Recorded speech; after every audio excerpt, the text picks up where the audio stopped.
ಜಿಲ್ಲೆಯಾದ್ಯಂತ ರೈತರು ಹೋರಾಟ ಮಾಡ್ತಾ ಇದ್ದೀವಿ.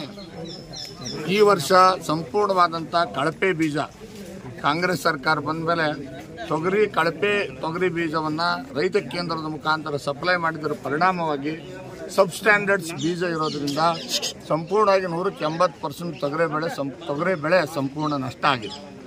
ಆ ನಷ್ಟ ಆಗಿದ್ದರೂ ವಾಸ್ತವಿಕ ಸ್ಥಿತಿಯ ಸರ್ವೆ ಮಾಡಬೇಕು ಮತ್ತು ಅದಕ್ಕೆ ಪರಿಹಾರ ಕೊಡಬೇಕು ಅಂತ ಹೇಳಿ ಮತ್ತು ಕಳಪೆ ಬೀಜ ಸಪ್ಲೈ ಮಾಡಿದ್ರೆ ಏಜೆನ್ಸಿಗಳ ಮೇಲೆ ಕ್ರಿಮಿನಲ್ ಮೊಕದ್ದಮೆಯನ್ನು ಹಾಕಬೇಕಂತೇಳಿ ನಾವು ಈಗಾಗಲೇ ಒಂದು ವಾರದಿಂದ ವಿವಿಧ ರೈತಪರ ಸಂಘಟನೆಗಳು ನಾವೆಲ್ಲರೂ ಸೇರಿ ಹೋರಾಟ ಮಾಡ್ತಾ ಇದ್ರು ಕೂಡ ಈ ಜಿಲ್ಲಾಧಿಕಾರಿ ಆಗಲಿ JD ಆಗಲಿ ಮತ್ತು ಕೃಷಿ ಸಚಿವರಲ್ಲ ಇದ್ರ ಮೇಲೆ ಯಾವುದೇ ರೀತಿಯಾದಂಥ ಕ್ರಮ ತೆಗೆದುಕೊಂಡಿಲ್ಲ. ಕುಂಟುನಪ್ಪ ಹೇಳ್ತಾ ಇದ್ದಾರೆ. ಈಗಾಗಲೇ 2ನೇ ತಾರೀಕು ಲೋಕಾಯುಕ್ತರು ಈ ಜಿಲ್ಲೆಯಲ್ಲಿ ಸಭೆ ಮಾಡಿದಂಥ ಸಂದರ್ಭದಲ್ಲಿ ಜಿಲ್ಲಾಧಿಕಾರಿಗೆ ಮತ್ತು JDಗೆ ಡೈರೆಕ್ಷನ್ ಕೊಟ್ಟಿದ್ರು. ತಕ್ಷಣ ಇದರ ಸಮಗ್ರ ತನಿಖೆ ಮಾಡಿ ರೈತರಿಗೆ ಪರಿಹಾರ ಕೊಡುವಂಥ ರೀತಿಯಲ್ಲಿ ಅನುಕೂಲ ಮಾಡಿಕೊಡಿ ಅಂತಕ್ಕಂಥ ಸಲಹೆ ಕೊಟ್ಟಿದ್ರು ಕೂಡ ಇಲ್ಲಿವರೆಗೆ ಯಾವುದೇ ಕ್ರಮ ಆಗಿಲ್ಲ. ಅದಕ್ಕೋಸ್ಕರ ಇವತ್ತು ಕಾನೂನಿನ ಹೋರಾಟವನ್ನು ಪ್ರಾರಂಭ ಮಾಡಿದ್ದೇವೆ. ಇಲ್ಲಿ ಬಂದಿರತಕ್ಕಂಥ ಸುಮಾರು 100 ಹಳ್ಳಿಗಳಿಂದ 10,000 ಜನ ರೈತರ ಪರವಾಗಿ 100 ಜನ ರೈತ ಪ್ರತಿನಿಧಿಗಳು ಲೋಕಾಯುಕ್ತದಲ್ಲಿ ಅಧಿಕೃತವಾಗಿ ಕೇಸ್ಗಳನ್ನು ದಾಖಲೆ ಮಾಡ್ತಕ್ಕಂಥ ಕೆಲಸ ಇವತ್ತಿನಿಂದ ಪ್ರಾರಂಭ ಆಗಿದೆ. ಇದು ಎಂಟೈರ್ ಯಾರ್ಯಾರಿಗೆ ನಷ್ಟ ಆಗಿದೆ ರೈತರು ಸಂಪೂರ್ಣವಾಗಿ ಇಲ್ಲಿ ಲೋಕಾಯುಕ್ತದಲ್ಲಿ ದಾಖಲೆ ಮಾಡ್ತಕ್ಕಂಥ ಕೇಸ್ಗಳನ್ನು ದಾಖಲೆ ಮಾಡ್ತಕ್ಕಂಥ ಕೆಲಸ ನಡೀತಿದೆ. ನಾವು ಕೇಸ್ಗಳು ಕೃಷಿ ಸಚಿವ ಚಲುವರಾಯಸ್ವಾಮಿ ವಿರುದ್ಧ ನಮ್ಮ ಏನು ರೈತರು ಕೇಸ್ಗಳನ್ನು ದಾಖಲೆ ಮಾಡ್ತಾ ಇದ್ದೇವೆ. ಅಗ್ರಿಕಲ್ಚರ್ ಕಮಿಷನರ್ ವಿರುದ್ಧ, ಸೆಕ್ರೆಟರಿ ವಿರುದ್ಧ, DC ವಿರುದ್ಧ, JD ವಿರುದ್ಧ ಇವರೆಲ್ಲರೂ ಕೂಡ ಶಾಮೀಲಾಗಿ ಇವತ್ತೇನು ರೈತರಿಗೆ ಅನ್ಯಾಯ ಮಾಡ್ತಕ್ಕಂಥ ಕೆಲಸ ಮಾಡ್ತಾ ಇದ್ದಾರೆ. ಕಳಪೆ ಬೀಜ ಸಪ್ಲೈ ಮಾಡಿದಂಥ ಏಜೆನ್ಸಿಗಳನ್ನ ರಕ್ಷಣೆ ಮಾಡೋಕೆ ನಿಂತಿದ್ದಾರೆ. ಅವ್ರ ವಿರುದ್ಧ ಕ್ರಮ ಆಗಬೇಕು. ಅವ್ರನ್ನ ಕೂಡಲೇ ಕೃಷಿ ಸಚಿವ N. ಚಲುವರಾಯಸ್ವಾಮಿಯನ್ನ ಕೂಡಲೇ ಬಂಧಿಸಬೇಕು ಅಂತಕ್ಕಂಥ ಆಗ್ರಹವನ್ನ ಇವತ್ತು ನಾವು ಮಾಡ್ತಾ ಇದ್ದೇವೆ. ಇದಕ್ಕೂ ಕೂಡ ಬಗ್ಗದೆ ಹೋದರೆ ನಾವು ಸೋಮವಾರ ಗವರ್ನರ್ಗೆ ಪತ್ರ ಬರೆದು ನಾವು ಮನವಿ ಮಾಡ್ತಾ ಇದ್ದೇವೆ. ಕೃಷಿ ಸಚಿವರ ಮೇಲೆ ಮತ್ತು ಸಂಬಂಧಪಟ್ಟ ಕೃಷಿ ಇಲಾಖೆ ಅಧಿಕಾರಿಗಳ ಮೇಲೆ ಕ್ರಿಮಿನಲ್ ಕೇಸನ್ನು ದಾಖಲೆ ಮಾಡೋದಕ್ಕೆ ಮತ್ತು CBI ತನಿಖೆ ಮಾಡೋದಕ್ಕೆ ಆಗ್ರಹ ಮಾಡ್ತಕ್ಕಂಥದ್ದಕ್ಕೆ ನಾವು ಗವರ್ನರ್ ಹತ್ರ ವಿನಂತಿ ಮಾಡೋರಿದ್ದೇವೆ. ಅವ್ರು ಪರ್ಮಿಷನ್ ಕೊಟ್ಟರೆ ನಾವು ಒಂದೊಂದು ಜಿಲ್ಲೆಯಿಂದ ಒಬ್ಬ ರೈತ ಸುಮಾರು 650 ಜನ ರೈತ ಪ್ರತಿನಿಧಿಗಳು ಅವ್ರು ಖುದ್ದಾಗಿ ಭೇಟಿಯಾಗಿ ನಮಗಾಗಿರ್ತಕ್ಕಂಥ ನಷ್ಟವನ್ನು ಅವರಿಗೆ ಹೇಳ್ತಕ್ಕಂಥ ಕೆಲಸನೂ ಕೂಡ ನಾವು ಮಾಡೋರಿದ್ದೇವೆ. ಇವತ್ತಿನಿಂದ ಇದು ಪ್ರಾರಂಭ ಆಗ್ತದೆ. ಇವತ್ತು ಸುಮಾರು 100 ಹಳ್ಳಿಗಳಿಂದ ಪ್ರತಿ ಹಳ್ಳಿಯಿಂದ 100 ಜನ ರೈತರ ಪರವಾಗಿ 10,000 ಜನ ರೈತರ ಪರವಾಗಿ ಇವತ್ತು ಕೇಸ್ಗಳನ್ನ ಅಧಿಕೃತವಾಗಿ ದಾಖಲೆ ಮಾಡತಕ್ಕಂಥ ಕೆಲಸ ನಾವು ಮಾಡ್ತಾ ಇದ್ದೀವಿ. ಬಿಜಾಪುರ ಜಿಲ್ಲೆಯಲ್ಲಿ ಕರ್ನಾಟಕ ಸರ್ಕಾರದ ಕೃಷಿ ಇಲಾಖೆಯಿಂದ ಕಳಪೆ ಮಟ್ಟದ ತೊಗರಿ ಬೀಜ ಸರಬರಾಜು ಮಾಡಿದ್ರಿಂದ ಬಿಜಾಪುರ ಜಿಲ್ಲೆಯ 80% ರೈತರ ತೊಗರಿ ಬೆಳೆ ಹಾನಿಯಾಗ್ಯದ. ಇದ್ರ ಕುರಿತು ನಮ್ಮ BJPಯ ರೈತ ಜಿಲ್ಲಾ ರಾಜ್ಯಾಧ್ಯಕ್ಷರಾದಂಥ AS ಪಾಲ್ ನಡಳ್ಳಿ ಅವರ ನೇತೃತ್ವದಲ್ಲಿ ಬಿಜಾಪುರ ಜಿಲ್ಲೆಯ ನಾನು ಭಾರತೀಯ ಜನತಾ ಪಕ್ಷದ ಬಿಜಾಪುರ ಜಿಲ್ಲೆಯ ಅಧ್ಯಕ್ಷನಾಗಿ ಗುರುಲಿಂಗಪ್ಪ ಅಂಗಡಿ ಜೊತೆಗೆ ನಮ್ಮ ರಾಜಶೇಖರ್ ಡೊಳ್ಳಿ ಅವರು ರೈತ ಮೋರ್ಚಾ ಪ್ರಧಾನ ಕಾರ್ಯದರ್ಶಿಗಳು ಇದೇ ರೀತಿ DG ಬಿರಾದರ್ ಭಾರತ ಸೆಷನ್ ಅಧ್ಯಕ್ಷರು ಇವರೆಲ್ಲರ ಒಂದು ಹಲವಾರು ನಾಯಕರ ನೇತೃತ್ವದಲ್ಲಿ ಇವತ್ತು ತೊಗರಿ ಬೆಳೆ ರೈತರಿಗೆ ಪರಿಹಾರ ಕೊಡಿಸಬೇಕು ಅಂತ ಸತತ 15 ದಿವಸದಿಂದ ನಮ್ಮ ಹೋರಾಟ ಪ್ರಾರಂಭ ಆಗಿದೆ. ಮುದ್ದೇಬಿಹಾಳದ ದೊಡ್ಡ ಪ್ರಮಾಣದ ಹೋರಾಟವನ್ನು ಮಾಡಿ ಕೃಷಿ ಇಲಾಖೆಗೆ ಮನವಿ ಸಲ್ಲಿಸಲಾಗಿದೆ. ಸಿಂದಗಿಯಲ್ಲಿ ಮನವಿ ಸಲ್ಲಿಸಲಾಗಿದೆ. ತಾಳಿಕೋಟೆ ದೊಡ್ಡ ಪ್ರಮಾಣದಲ್ಲಿ ಕೂಡ ಹೋರಾಟ ಆಯಿತು.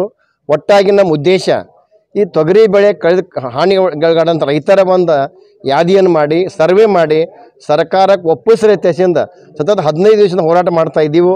ಇನ್ನೂ ಸರ್ಕಾರ ಕಣ್ಣು ತೆಗಿತಾ ಇಲ್ಲ. ಅಂದರೆ ಒಟ್ಟಾಗಿ ಈ ಕಾಂಗ್ರೆಸ್ ಸರ್ಕಾರ ಕಣ್ಣು ಮುಚ್ಕೊಂಡು ಕೂತ್ಬಿಟ್ಟದೆ. ರೈತರ ಸಂಕಷ್ಟದಲ್ಲಿ ಭಾಗಿಯಾಕತ್ತಿಲ್ಲ. ಈಗ ಭಾಳ ದಿನಗಳು ನೋಡ್ತಾ ಇದ್ದೀವಿ. ಸರ್ಕಾರ ಯಾವಾಗ ಪ್ರಮಾಣ ವಚನ ಸ್ವೀಕರಿಸಿದ್ರು ಅವತ್ತಿನಿಂದ ಇಲ್ಲಿವರೆಗೆ ರೈತ ವಿರೋಧಿ ಕೆಲಸ ಮಾಡಕತ್ತಾ ಇದ್ದೀವಿ. ರೈತರಿಗೆ ಯಾವ ಕಾಲಕ್ಕೂ ಸಹಾಯಕ್ಕೆ ಬರ್ತಾ ಇಲ್ಲ ಅಂತಕ್ಕಂಥ ಭಾಳ ನೋವಿನ ಸಂಗತಿಯನ್ನು ಹೇಳೋಕ್ಕೆ ಇಚ್ಛೆಪಡ್ತೀನಿ. ಒಟ್ಟಾರೆ ಕೃಷಿ ಭಾಳಷ್ಟು ಇಲಾಖೆ ಅದಾವೆ ರಾಜ್ಯದಲ್ಲಿ. ಆದರೆ ಎಲ್ಲ ಇಲಾಖೆಗಳು ಏನು ನಡೀತದೆ ಗೊತ್ತಿಲ್ಲ. ಆದರೆ ಕೃಷಿ ಇಲಾಖೆ ಮಾತ್ರ ಭಾಳ ಸ್ವಚ್ಛ ಇದ್ರೆ ಇವತ್ತು ಜಗತ್ತು ಬದುಕ್ತೈತಿ. ಯಾಕಂದ್ರೆ ರೈತ ಬದುಕಿದ್ರೆ ಜಗತ್ತು ಬದುಕ್ತಂತಕ್ಕಂಥ ವಿಚಾರ ಇಟ್ಕೊಂಡು ಹೇಳೋದಾದ್ರೆ ರೈತ ಬದುಕಬೇಕಿಲ್ಲ. ರೈತ ಇಲ್ಲ ಅಂದ್ರೆ ಜಗತ್ತಿಲ್ಲ. ಅದಕ್ಕೆ ರೈತ ಬದುಕಬೇಕಂದ್ರೆ ಕೃಷಿ ಇಲಾಖೆ, ತೋಟಗಾರಿಕೆ ಇಲಾಖೆ, ರೈತರಿಗೆ ಸಂಬಂಧಪಟ್ಟಂಥ ಇಲಾಖೆಗಳು ಸ್ವಲ್ಪ ಹೆಚ್ಚು ನಿಸ್ವಾರ್ಥ ಕೆಲಸ ಮಾಡಬೇಕು. ಅದರ ದುರ್ದೈವ ಇವತ್ತು ನಮ್ಮ ಕೃಷಿ ಮಂತ್ರಿ ಅವರು ಹೆಂಗಾಗ್ಯದ ಅಂದ್ರೆ ಈ ಇಲಾಖೆ ಅದು ಸರ್ಕಾರಿ ಇಲಾಖೆ ಆಗಿಲ್ಲ, ಕೃಷಿ ಮಂತ್ರಿಯ ಒಂದು ಅಂಗಡಿ ಆಗೈತಿ. ಕೃಷಿ ಮಂತ್ರಿಗೆ ಉದ್ಯೋಗ ಕೇಂದ್ರ ಆಗೈತಿ. ಇದು ಎಲ್ಲಿವರೆಗೆ ಕೃಷಿ ಮಂತ್ರಿ ಉದ್ಯೋಗ ಕೇಂದ್ರ ಅಥವಾ ಕೃಷಿ ಮಂತ್ರಿ ಅಂಗಡಿ ಆಗೋದು ಹೋಗೋ ಥರ ಎಂದು ಹೋಗೋದಿಲ್ವೋ ಅಲ್ಲಿವರೆಗೆ ರೈತರ ಬದುಕು ಉದ್ಧಾರ ಆಗೋದಿಲ್ಲ. ಇದು ಯಾವಾಗ ಕೃಷಿ ಇಲಾಖೆ ಮಂತ್ರಿ ನಿಸ್ವಾರ್ಥ ಸೇವೆ ಮಾಡಿ ರೈತರನ್ನು ಬದುಕಿಸಬೇಕು ಅಂತಕ್ಕಂಥ ಮನಸ್ಸು ಮಾಡ್ತಕ್ಕಂಥ ಕೃಷಿ ಮಂತ್ರಿ ಬೇಕು. ಅಂಥ ವ್ಯಕ್ತಿತ್ವ ಈಗ ಇದ್ದಂಥ ಮಂತ್ರಿಗೆ ಇಲ್ಲ. ಇದು ಕೃಷಿ ಅಂಗಡಿ ಆಗೈತಿ. ಇದಕ್ಕೆ ತಮ್ಮ ಮೂಲಕನೇ ಇಚ್ಛೆ ಪಡ್ತೀನಿ, ಕೃಷಿ ಮಂತ್ರಿ ಅವರು ತೊಲಗಬೇಕು. ಅದ್ರ ಬದಲಾಗಿ ಬೇರೆ ಯಾರು ರೈತರ ಕಳ್ಕೊಂಡಿರ್ತಕ್ಕಂಥ ವ್ಯಕ್ತಿ ಕೃಷಿ ಮಂತ್ರಿ ಆಗ್ಬೇಕಂತ ತಮ್ಮ ಮೂಲಕ ಒತ್ತಾಯ ಮಾಡೋಕ್ಕೆ ಇಚ್ಛೆ ಪಡ್ತೀನಿ. ಎಷ್ಟು ಜನರಿಗೆ ಇದು ಟೋಟಲಿ 80% ಈ ಬಿಜಾಪುರ ಜಿಲ್ಲೆ ರೈತರು ತೊಗರಿ ಬೆಳೆಯೊಳಗೆ ಇದೆ. ಟೋಟಲ್ 5 ಲಕ್ಷ ಮೇಲೆ ಇದು ಹೆಕ್ಟರ್ ರೈತರ ಬೆಳೆ ಹಾನಿ ಆಗಿದೆ. ಭಾರತೀಯ ಜನತಾ ಪಕ್ಷ ಬಿಜಾಪುರ ಜಿಲ್ಲೆ ರೈತ ಮೋರ್ಚಾ ಅಧ್ಯಕ್ಷ.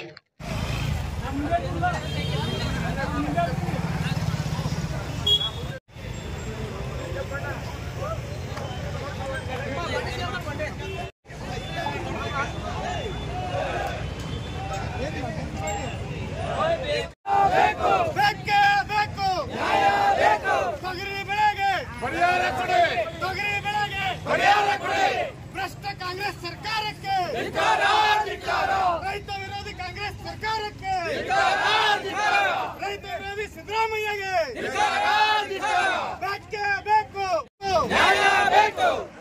ಭಾರತ್ ಮಾತಾಕ್ಕೆ ಎಸ್ ಪಾಟೀಲ್ ಲಡಾಯಿ ಅವರಿಗೆ ರೈತ ಮೋರ್ಚಾಕ್ಕೆ ಬೇಕೇ ಬೇಕು. ಬೇಕೇ ಬೇಕು. ರೈತ ವಿರೋಧಿ ಕಾಂಗ್ರೆಸ್ ಸರ್ಕಾರಕ್ಕೆ ಕಳಪೆ ಬೀಜ ವಿತರಣೆ ಮಾಡಿದ ಭ್ರಷ್ಟ ಅಧಿಕಾರಿಗಳಿಗೆ ಕಳಪೆ ಬೀಜ ವಿತರಣೆ ಮಾಡಿದ ಭ್ರಷ್ಟ ಅಧಿಕಾರಿಗಳಿಗೆ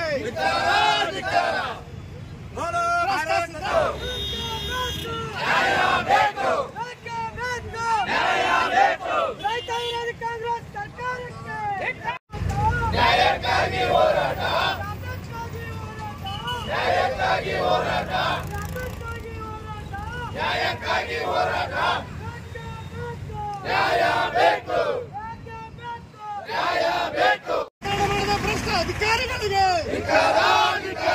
ಭ್ರಷ್ಟ ಮುಖ್ಯಮಂತ್ರಿ ಸಿದ್ದರಾಮಯ್ಯಗೆ ಬೇಕೇ ಬೇಕು. ನ್ಯಾಯ ಬೇಕು. ನಕಲಿ ಬೀಜ ವಿತರಣೆ ಮಾಡಿದ ಕಾಂಗ್ರೆಸ್ ಸರ್ಕಾರಕ್ಕೆ ನಕಲಿ ಬೀಜ ವಿತರಣೆ ಮಾಡಿದ ಕಾಂಗ್ರೆಸ್ ಸರ್ಕಾರಕ್ಕೆ ಬೇಕೇ ಬೇಕು. ನ್ಯಾಯ ಬೇಕು. ಬೇಕೇ ಮುಖ್ಯಮಂತ್ರಿಗೆ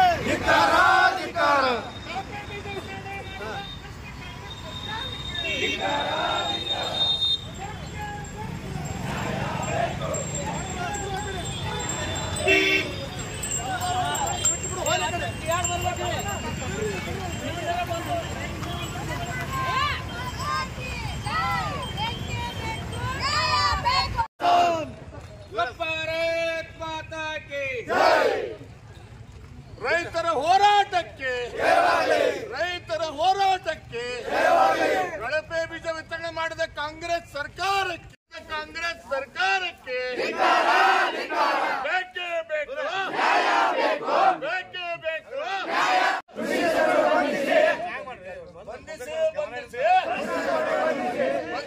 ಬಂಧಿಸಿ ರೈತರ ಹೋರಾಟಕ್ಕೆ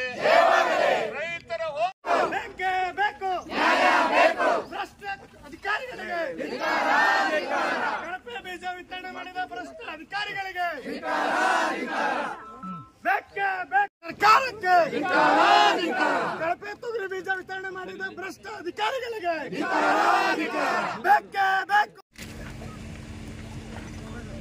ಡಿಸೆಂಬರ್ 2ನೇ ತಾರೀಕು ಗೌರವಾನ್ವಿತ ಮಾನ್ಯ ಲೋಕಾಯುಕ್ತರು ಈ ಜಿಲ್ಲೆಗೆ ಭೇಟಿ ನೀಡಿದ ಸಂದರ್ಭದಲ್ಲಿ ಸಂಕಷ್ಟಕ್ಕೊಳಗಾದಂಥ ಅನೇಕ ಜನ ರೈತರು ಅವರಿಗೆ ಮನವಿ ಮಾಡಿದರು. ಈ ರೀತಿ ಜಿಲ್ಲೆಯಲ್ಲಿ ಕಳಪೆ ತೊಗರಿ ಬೀಜವನ್ನು ಸಪ್ಲೈ ಮಾಡಿದರ ಪರಿಣಾಮವಾಗಿ ಸುಮಾರು 4ರಿಂದ 5 ಸಾವಿರ ಕೋಟಿ ಬೆಳೆ ನಷ್ಟ ಆಗಿದೆ. ಯಾರು ಕಳಪೆ ಬೀಜ ಸಪ್ಲೈ ಮಾಡಿದಂಥ ಏಜೆನ್ಸಿಗಳಿದ್ದಾರೆ, ಸುಮಾರು 70ರಿಂದ 80 ಏಜೆನ್ಸಿಗಳು ಈ ಜಿಲ್ಲೆಯಲ್ಲಿವೆ. ಅವರೆಲ್ಲರೂ ಕೂಡ ಬೀಜ ನಿಗಮದ ಮುಖಾಂತರ ತೊಗರಿ ಬೀಜವನ್ನು ಸಪ್ಲೈ ಮಾಡಿದ್ದಾರೆ. ತೊಗರಿ ಬೀಜ ಸಪ್ಲೈ ಮಾಡಬೇಕು, ಉತ್ಪಾದನೆ ಮಾಡಬೇಕಾಗಿದ್ದರೆ ಅವ್ರು ಮೊದಲೆಲ್ಲ ಡಾಕ್ಯುಮೆಂಟ್ಸ್ ಕೊಡಬೇಕಾಗುತ್ತೆ. ಯಾವ್ಯಾವ ಹೊಲದಾಗ ತೊಗರಿ ಬೀಜ ನಾವು ಬೆಳೆಯಕತ್ತೀವಿ ಡಾಕ್ಯುಮೆಂಟ್ಸ್ ಕೊಡಬೇಕಾಗುತ್ತೆ. ಸರ್ವೆ ನಂಬರ್ ಸಮೇತ ಕೊಡ್ತಾರೆ. ಅದನ್ನು JD ಅವ್ರು ಹೋಗಿ ವಿಸಿಟ್ ಮಾಡಬೇಕಾಗುತ್ತೆ, ವಿಜಿಲೆನ್ಸ್ನವ್ರು ವಿಸಿಟ್ ಮಾಡಬೇಕಾಗತ್ತೆ. ಅದಕ್ಕೆ ಸೂಕ್ಷ್ಮ ಪೌಷ್ಟಿಕಾಂಶಗಳನ್ನು ಹಾಕಿ ಆ ಬೀಜಗಳನ್ನು ಬೆಳೆಸಿ ಅದು ಸರ್ಟಿಫೈ ಆದಮೇಲೆ ಅದನ್ನು ನೀವು ರೈತರಿಗೆ ವಿತರಣೆ ಮಾಡಬೇಕಾಗ್ತದೆ. ಅದನ್ನು ಯಾವುದನ್ನು ಮಾಡಿಲ್ಲ. ಭ್ರಷ್ಟ ಅಧಿಕಾರಿಗಳು ಮತ್ತು ಕೃಷಿ ಸಚಿವರು ಮತ್ತು ಕಮಿಷನರ್ ಮತ್ತು ಬೀಜ ನಿಗಮದ ಅಧಿಕಾರಿಗಳು ಇವರೆಲ್ಲರೂ ಕೂಡ ಶಾಮೀಲಾಗಿ ಇವತ್ತು ಏನು ದಾಲ್ ಮಿಲ್ಗಳಿಗೇನು ಸಪ್ಲೈ ಆಗ್ತದೆ, ಆ ದಾಲ್ ಮಿಲ್ಗೆ ಸಪ್ಲೈ ಆಗಿರ್ತಕ್ಕಂಥ ಏನು ತೊಗರಿನ ಚಾಣಿ ಹಿಡಿದು ಅದರ ಸಣ್ಣ ಕಾಳು ತೆಗೆದು ಅದಕ್ಕೆ ಮಿಲಾಚಿನ ಪುಡಿ ಮಿಕ್ಸ್ ಮಾಡಿ ರೈತರಿಗೆ ಇವತ್ತು ಕಳಪೆ ಬೀಜಗಳನ್ನು ಸಬ್ ಸ್ಟ್ಯಾಂಡರ್ಡ್ ಸೀಡ್ಸನ್ನು ಇವತ್ತು ರೈತರಿಗೆಲ್ಲರಿಗೂ ಕೂಡ ಸಪ್ಲೈ ಮಾಡೋದ್ರಿಂದ ಎಂಟೈರ್ ಬಿಜಾಪುರ ಜಿಲ್ಲೆಯಲ್ಲಿ 5,38,000 ಹೆಕ್ಟೇರ್ ಪ್ರದೇಶದಲ್ಲಿ ಏನು ನಮ್ಮ ರೈತರು ತೊಗರೆ ಬೆಳೆದಿದ್ರು 100ಕ್ಕೆ 80% ಸಂಪೂರ್ಣ ನಾಶ ಆಗಿದೆ, 80% ಬೆಳೆ ನಷ್ಟ ಆಗಿದೆ. ಆದರೆ ಇದಕ್ಕೆ ಅಧಿಕಾರಿಗಳು ಬೇರೆ ಸಬೂಬುಗಳನ್ನು ಹೇಳ್ತಾ ಇದ್ದಾರೆ. ತೇವಾಂಶದ ಕೊರತೆಯಿಂದ ಆಗಿದೆ ಅಂತ ಹೇಳ್ತಾರೆ. ಹೋದ ವರ್ಷ ಈ ವರ್ಷಕ್ಕಿಂತ ಕಮ್ಮಿ ಮಳೆ ಆಗಿತ್ತು, ಚೆನ್ನಾಗಿ ಬಂದಿದೆ. ತೇವಾಂಶ ಕೊರತೆ ಆಗಿದ್ರೆ ಗಿಡ ತಲೆ ಹತ್ರಕ್ಕೆ ಬೆಳೆಯಂಗಿಲ್ಲ ರೀ. ಇದನ್ನು ಅಧಿಕಾರಿಗಳು ಯಾರು ಏನೋ ಕಿವಿನಲ್ಲಿ ಹೂ ಇಡ್ತಕ್ಕಂಥ ಕೆಲಸ ಮಾಡ್ತಾ ಇದ್ದಾರೆ, ದಾರಿ ತಪ್ಪಿಸ್ತಕ್ಕಂಥ ಕೆಲಸ ಮಾಡ್ತಾ ಇದ್ದಾರೆ. ಎರಡನೇದು ಹೇಳ್ತಾರೆ ಅವರು ಮಂಜು ಬಿದ್ದು ಹಾಳಾಗೋಗುತ್ತೆ. ಮಂಜು ಬಿದ್ದಿದ್ರೆ ಮಂಜಿಗೆ ಮೊದಲು ಎಫೆಕ್ಟ್ ಆಗೋ ಏನು ಬೆಳೆಗಳು ಅಂದರೆ ಅದು ತೋಟಗಾರಿಕೆ ಬೆಳೆ, ಅದರಲ್ಲಿ ವಿಶೇಷವಾಗಿ ದ್ರಾಕ್ಷಿ ಬೆಳೆ. ನಮ್ಮಲ್ಲಿ ದ್ರಾಕ್ಷಿ ಬೆಳೆ ಚೆನ್ನಾಗಿದೆ, ಬೇಕಿದ್ರೆ ದ್ರಾಕ್ಷಿ ಬೆಳೆಗಾರರು ಇಲ್ಲಿ ಭಾಳ ಜನ ಬಂದಾರೆ, ಅವ್ರನ್ನೆಲ್ಲರೂ ಕೂಡ ನೀವು ಇಂಟರ್ವ್ಯೂ ಮಾಡಿದ್ರೆ ಗೊತ್ತಾಗುತ್ತೆ. ಗಾಳಿ ಬೆಳಕು ಸಿಕ್ಕಿಲ್ಲ ಸ್ವಾಮಿ, ಗಾಳಿ ಬೆಳಕು ಮ್ಯಾಲೆ ಬರ್ತೈತಿ, ತೊಗರಿ ಕಾಯಿ ಮ್ಯಾಲೆ ಹಾಕ್ಕವು, ಹೂವು ಮ್ಯಾಲೆ ಹಾಕ್ಕವು. ಏನು ಹೂವು ಬಡ್ಡ್ಯಾಗ ಆಗೋದಿಲ್ಲ, ಕಾಯಿ ಬಡ್ಡ್ಯಾಗ ಆಗೋದಿಲ್ಲ. ತೊಗರಿ ಕಾಯಿ ಮ್ಯಾಲ್ಗಡೆ ಬಿಸಿಲು ಗಾಳಿ ಇಲ್ಲಿ ಶಾಂತಿಯುತವಾಗಿ ಪಾಳೆ ಮೇಲೆ ನಿಂತ್ಕೊಂಡು ನಮ್ಮೆಲ್ಲ ರೈತ ಪ್ರತಿನಿಧಿಗಳು ಕೇಸ್ಗಳನ್ನು ಮಾಡ್ತಾರೆ. ಅದಾದ ನಂತರ ನಾಳೆನೂ ಕೂಡ ಇದು ನಿರಂತರ ಪ್ರಾರಂಭ ಇರ್ತದೆ. ನಾನು ಇದನ್ನು ಒಂದೇ ಹಂತ, ಎರಡನೇ ಹಂತನೂ ಕೂಡ ನಾವು ಗವರ್ನರ್ಗೆ ಮನವಿ ಕೊಡೋರಿದೆ. ಯಾವ ಭ್ರಷ್ಟ ಅಧಿಕಾರಿಗಳನ್ನು ರಕ್ಷಣೆ ಮಾಡ್ತಕ್ಕಂಥ ಕೆಲಸ ಕೃಷಿ ಸಚಿವರು ಮಾಡ್ತಾ ಇದ್ದಾರೆ, ಯಾವ ಈ ಏಜೆನ್ಸಿಗಳನ್ನ ರಕ್ಷಣೆ ಮಾಡ್ತಕ್ಕಂಥ ಕೆಲಸ ಕೃಷಿ ಸಚಿವರು ಮಾಡ್ತಾ ಇದ್ದಾರೆ. ನಾನು ನೇರವಾಗಿ ಆರೋಪ ಮಾಡಲಿಕ್ಕೆ ಬಯಸ್ತೇನೆ. ಈ ಏನು ಬೀಜದಲ್ಲಿ ಬರ್ತಕ್ಕಂಥ 100 ಕೋಟಿ ಏನು ಲಂಚದ ವ್ಯವಹಾರ ನಡೀತಾ ಇದೆ, ಇದು ಕೃಷಿ ಸಚಿವರಿಗೂ ಕಮಿಷನ್ ಹೋಗ್ತಾ ಇದೆ. ಇದು ಕಮಿಷನರ್, ಅಗ್ರಿಕಲ್ಚರ್ ಕಮಿಷನರು ಇದರಲ್ಲಿ ಕಮಿಷನ್ ಸಿಗ್ತಾ ಇದೆ. JD ಇದಕ್ಕೆ ಮೂಲ ಕಾರಣವಾಗಿದೆ. ಇವರೆಲ್ಲರನ್ನೂ ಕೂಡ ಬಣ್ಣ ಬಯಲು ಮಾಡಬೇಕಾಗಿದ್ದರೆ ನಾವು ಗವರ್ನರ್ ಹತ್ರ ಕೂಡ ನಾವು ಅಪೀಲ್ ಮಾಡೋರಿದ್ದೇವೆ. ಎಲ್ಲ ರೈತರು ಸೇರಿ ಗವರ್ನರ್ ಹತ್ರ ಕೂಡ ಅಪೀಲ್ ಮಾಡೋರಿದ್ದೇವೆ. ಗವರ್ನರ್ ಸಮಯ ಕೊಟ್ಟರೆ ಈ ಜಿಲ್ಲೆಯಿಂದ 650 ಹಳ್ಳಿಯ ರೈತ ಪ್ರತಿನಿಧಿಗಳು ಕೂಡ ಗವರ್ನರ್ಗೆ ಹೋಗಿ ನಾವು ಮನವಿ ಕೊಡ್ತೇವೆ. ಇವೆಲ್ಲರ ಮೇಲೆ ಕ್ರಿಮಿನಲ್ ಕೇಸನ್ನು ಮೊಕದ್ದಮೆಯನ್ನು ದಾಖಲು ಮಾಡಬೇಕು. ಅನಿವಾರ್ಯ ಬಂದರೆ ಈ ಒಂದು ಕಳಪೆ ಬೀಜ ಸಪ್ಲೈ ಮಾಡಿದಂಥ ಏನು ಮಾಫಿಯಾ ಏನಿದೆ, ಈ ಮಾಫಿಯಾ ವಿರುದ್ಧ CBI ತನಿಖೆ ಕೂಡ ಮಾಡಬೇಕು ಅಂತ ಆಗ್ರಹವನ್ನು ನಾವು ಮಾಡೋರಿದ್ದೇವೆ. ಶೀಘ್ರವೇ ನಾವು ರಾಜ್ಯಪಾಲರಿಗೆ ಏನು ಮನವಿ ಮಾಡಿಕೊಳ್ತಾ ಇದ್ದೇವೆ, ಅವ್ರ ಅಪಾಯಿಂಟ್ಮೆಂಟ್ ಕೊಟ್ಟರೆ ಊರಿಂದ ಒಬ್ಬೊಬ್ಬ ಪ್ರತಿನಿಧಿ, ಒಂದು ರೈತ ಪ್ರತಿನಿಧಿ ಹೋಗಿ ಅಲ್ಲಿಯೂ ಕೂಡ ಕೇಸ್ ಮಾಡ್ತಕ್ಕಂಥ ಕೆಲಸ ಅವರು ಒಂದು ಒಪ್ಪಿಗೆ ಕೊಟ್ಟು ನಾವು ಡಿಮ್ಯಾಂಡ್ ಮಾಡೋರಿದ್ದೇವೆ. ಈ ಒಂದು ಸರ್ಕಾರ ಏನು ಭ್ರಷ್ಟನ ರಕ್ಷಣೆ ಮಾಡ್ತಾ ಇದೆ ಅದ್ರ ವಿರುದ್ಧ ನಾವು ತನಿಖೆ ಆಗಬೇಕು ಅಂತಕ್ಕಂಥ ಆಗ್ರಹವನ್ನು ಕೂಡ ನಾವು ಮಾಡೋರಿದ್ದೇವೆ ಅಂತಕ್ಕಂಥ ಈ ಸಂದರ್ಭದಲ್ಲಿ ಹೇಳಕ್ಕೆ ಬಯಸ್ತೇನೆ. Thank you.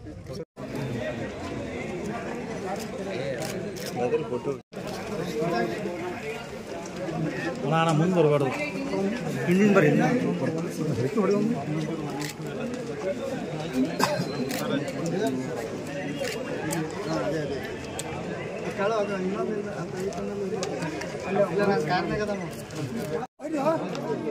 ಗೌಡನ್ ಬಾಯಿಲಿ ಗೌಡ ಬಾಯಿಲಿ ಸೈಡ್ ಬರ್ರಿ. ಪ್ರತಿ ಗ್ರಾಮ ಪಂಚಾಯತಿ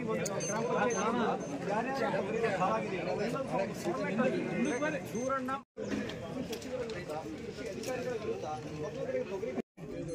ತಮ್ಮ ದೂರುಗಳನ್ನು ಆಗ್ತಾ ಇರುವಂತದ್ದು.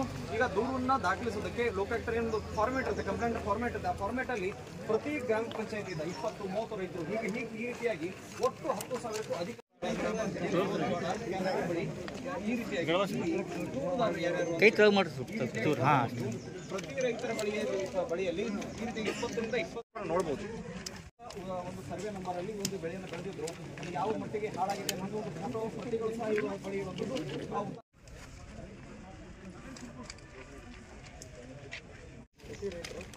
ನಮಗೆ ರೈತ ಕಳಪೆ ಬೀಜ ವಿತರಣೆ ಮಾಡಿದ್ದಾರೆ. ಆಮೇಲೆ ಕೆಲವರಾಯ ಸ್ವಾಮಿ, ಆಮೇಲೆ DC ಅವ್ರಿಗೆ ಇವತ್ತು ಕೇಸ್ ಮಾಡೋದು